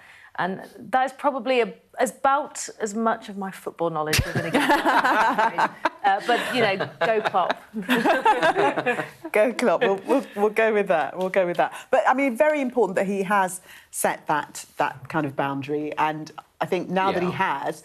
The media in Germany will be very, very cautious, won't they? He is revered in Germany. He does have a slightly mythological sort of status, given that he broke the Bayern Munich curse with Borussia Dortmund, and then he went overseas and won everything there was to win. He is one of those people who people listen to, and actually that's not just for his football knowledge. He's very good at talking just in general, be it politics, be it religion, be it social commentary. Yeah. He's somebody who is effortless when it comes to that sort of thing. People like him, they listen to him, they don't want him to disappear because the press decides it's going to get a bit intrusive. Yeah, he's in charge. He's in charge. Let's move to the Times.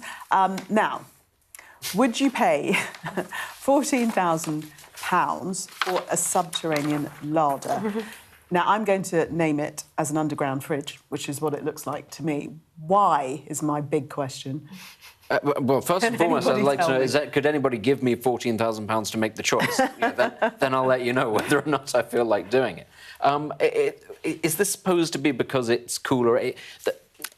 It's that old thing, isn't it? We used to have those things called ice houses, ice rooms, which were dug into the ground, and they'd sort of harvest the ice during the winter. They'd put blocks of ice underground and it would stay cool. I think is it based on that idea? It's better for the environment to keep food cooler underground? It's using the environment to keep the food cool. £14,000 for a very, very old-fashioned technique, but at least we're not sending icebreakers to go and get the ice anymore. I mean...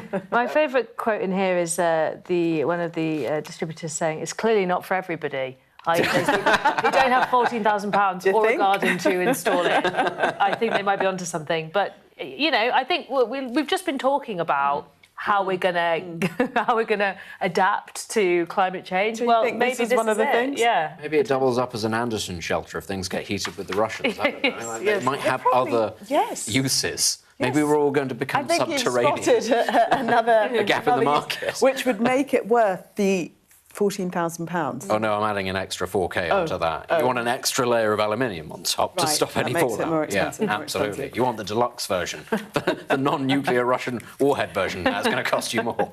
Now we're going to finish off with this story in the Telegraph. No bare chests. New rules at the Game Fair after fighting and thefts. Britain's smartest country fair has stepped up security on site because of yobs. It doesn't say yobs, but I think that's what. Why did you look at me? Straight away. I'll look at Zoe. I mean, I've never been to the Game Fair in Warwickshire. That's what they all say. Yeah. But apparently it's been going since 1958. Long seen as a celebration of rural gentility, but apparently has been sullied recently by cases of fighting and theft. Apparently not even lovely country fairs are immune from you know, Brits trying to have a good time, apparently taking off their shirts. You can't do that anymore. It's a criminal offence to go bare-chested. They're just basically imploring their guests, please behave yourself at the game fair. Have a little bit of statism gone mad, is what I say. Have a little more decorum. That's all they're asking for.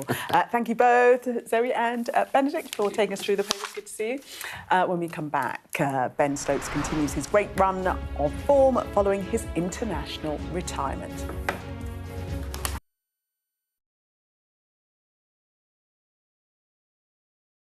OK, there's a lot of firing going on.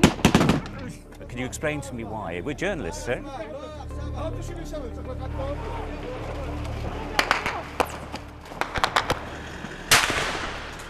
Let's go. Watch, wait. We're going to get in. Right. Get in. Get in. We just want to ask you a few questions about your involvement with ISIS. Next step for them quite often is getting on a boat and sailing illegally over into Europe. Es un solo procesamiento, una sola sacada. Whoa. Oh my goodness. Whoa. Oh my goodness. If you weren't affected, you'd be a bit of a strange person. Turn off the camera, turn around and go away. Okay, but listen, I told you 3 times. They saw 2 guys, 2 bad people. There's an absolutely packed dinghy. But that is what it's like. Sometimes you have to put in an awful lot of hard work. It's worth doing. I suppose it is what we do. What's the best thing about being a Sky News journalist? Who's funnier?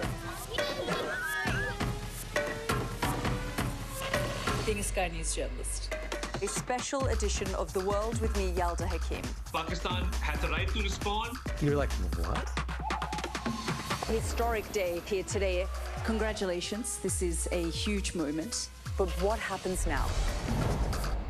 I bet right now you often find yourself asking why. Why was a certain decision taken? Why did something happen? Why did they say or do that? I'm Neil Patterson, and it's my job as a journalist to find out why. Just explain why. It's a difficult one. Well, I mean, it's massive. It's a very, very severe situation. So if you want to make sense of this complicated world, Sky News' new podcast, This Is Why, is your daily fix. One story every day, and we can find out why together. Listen and follow wherever you get your podcasts. I'm Adam Parsons, Sky's Middle East correspondent.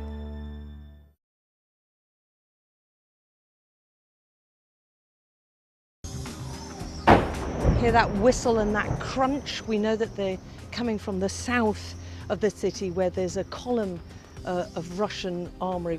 I'm Alex Crawford and I'm Sky's special correspondent based in Istanbul. Look at that sheet of flames, and that has happened within minutes, and now it's coming from both sides, and it's moving this way.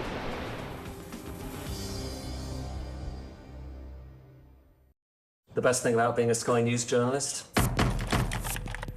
I'm going to take you behind the scenes here for Election Night Live. They have gone up and up. Big Sky News journalist. Ed Conway. Sky News, is anyone going to talk to us? Mortgage rates did go up very sharply during your time in office. Here it is. First off, just the scale of what we're looking at. Our data shows it's been happening. Question is, why it hasn't been stopped.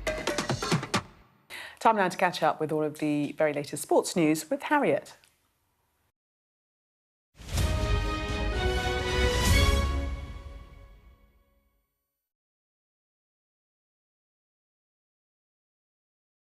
Right, let's talk Wimbledon. And from a British perspective, the real headline has come from breakthrough star Arthur Ferry, who was handed a wild card to the tournament but progressed to the semi-final. As you can see, very pleased to say that Arthur joins me now. Arthur, really good to see you. Huge congratulations. What a journey you've been on the past fortnight. Can you even begin to start to sum it up? Yeah, it's been an incredible fortnight. 6 matches and lots of firsts for me. It's going to take a while to all sink in and process it all, but yeah, it's been incredible. Because you look at the stats, I mean, you became only the second wild card in men's singles history to make it to the semi-finals. You were ranked 114th in the world when you entered this tournament. Before it began, did you ever imagine that you could get through to the semi-finals? Yeah, I've always had a lot of self-belief in my ability to play against the top players in the world, and yeah, it was just a matter of stringing wins together, and you know, in those slams, if you want to do well, you have to win a lot of matches. So yeah, that was the case. Past 2 weeks, I was able to back up wins with more good tennis and keep going. So yeah, I've always had the self-belief, and it was, yeah, in my eyes, just a matter of time. And of course, beyond that second round in the singles, you were kind of Britain's only hope as we went through the tournament. Did you feel that level of expectation a lot more as the tournament progressed? Not so much. I mean, I think there was a lot of attention anyway as a Brit, and yeah, the last Brit definitely contributed to that as well. But no, I was just trying to focus on myself and yeah, play for myself and just focus on one match at a time. One of the matches that a lot of people are talking about is that Grigor Dimitrov match, because he's so well loved at Wimbledon as well. You then also beat Kaboli in straight sets. When you were playing those matches, how are you feeling in yourself? Because these guys, you know, seeded in the top 10 in the world, and you're beating them. Does that make you think, you know, I can really compete against these guys? 100%. The match against Dimitrov was, yeah, my first one on centre court and the second 5-set win in a row, so it was really a special moment. And then playing Kaboli in quarters, my first quarter-final in a Grand Slam. He'd done it before, but I felt like I was really confident that I could beat him. I'd beaten him in Australia, and that really helped me to believe that I could get it done. Yeah. Then the game against Alexander Zverev. What are your takeaways from that one? Yeah, it was another step up against Alex Zverev. Yeah, an incredible player. He was riding off that win at Roland Garros and was playing with a lot of confidence. Very tough to return his serve, and he was playing freely. So difficult, but yeah, a lot of.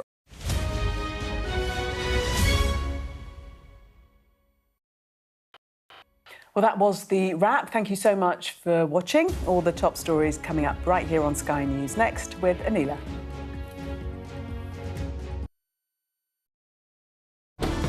Jubilation in the streets, while some emotional. This is a political victory for Prime Minister Modi and his Hindu Nationalist Party. I'm Neville Lazarus, and I'm Sky's reporter based in Delhi. Companies like these are helping India in its trajectory to be a serious player in space exploration. Sky News, get the full story first. What's the best thing about being a Sky News journalist? Who's funnier? Being a Sky News journalist. A special edition of The World with me, Yalda Hakim. Pakistan had the right to respond. You're like, what? A historic day here today. Congratulations, this is a huge moment. But what happens now?